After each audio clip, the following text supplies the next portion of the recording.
یہی تو فرق ہے ذوی العقول اور غیر ذوی العقول میں، کیونکہ جانور جو ہے توکل کرتا ہے، اس کو اللہ نے سکھا دیا ہے کہ تیرے مالک نے تجھے کھلانا ہے، کیونکہ وہ غیر ذوی العقول ہے۔ انسان ذوی العقول اس لیے ہے، اس کے پاس عقل سلیم اور شعور اللہ پاک نے رکھا ہے، تو اس کو کہا ہے کہ تم محنت کرو، جو محنت کر رہے ہو پھر اللہ پر توکل کرو کہ تمہیں اس سے رسپانس، اس سے رزق حلال مل کر ہی رہے گا انشاءاللہ۔ تو اسی لیے ہم آج مثالیں دیتے ہیں کہ پرندے جو ہیں وہ اللہ پر بہت توکل کرتے ہیں۔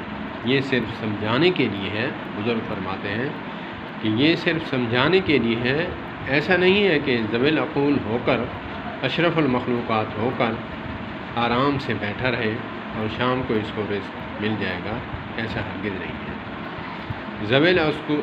ذوی العقول کے لیے جو ہے ذمہ داریاں ہیں، جو ذمہ داری اللہ پاک نے ڈالی ہیں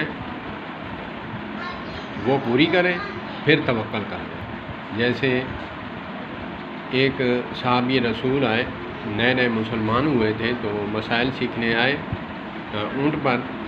تو جب آقا کریم علیہ الصلوۃ والسلام کے سامنے دو زانو ہو کر بیٹھے تو آقا کریم علیہ الصلوۃ والسلام نے پوچھا کہ تم سواری پر ہو؟ کہا جی حضور۔ فرمایا کہ اس کا گھٹنا باندھا ہے؟ کہا کہ نہیں، اللہ پر توکل کیا ہے، چھوڑ دیا ہے۔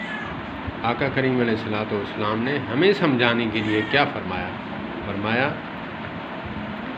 کہ ذوی العقول کے لیے کیا ہے، اشرف المخلوقات کے لیے کیا ہے، اس کا گھٹنا بھی باندھ، تالا بھی لگا، پھر آیت الکرسی پڑھ، پھر اس کے بعد توکل کر، اللہ پاک اس کی حفاظت فرمائے گا۔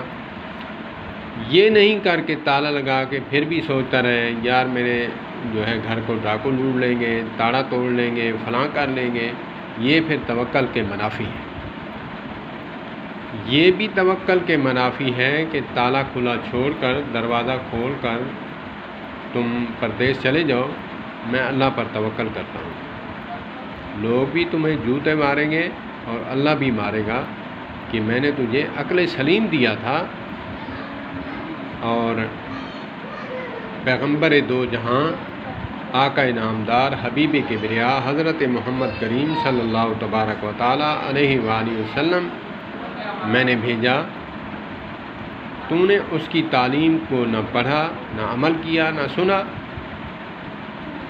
تو پھر اسی لیے ہے کہ توکل جو ہے وہ جانوروں کی مثال صرف ایمان کو بڑھاوا دینے کے لیے ہے، نہ کہ جانور کی طرح ہم آرام سے کھائیں اور ہنگیں، ٹٹی کریں اور بس پھرتے رہیں، نہیں۔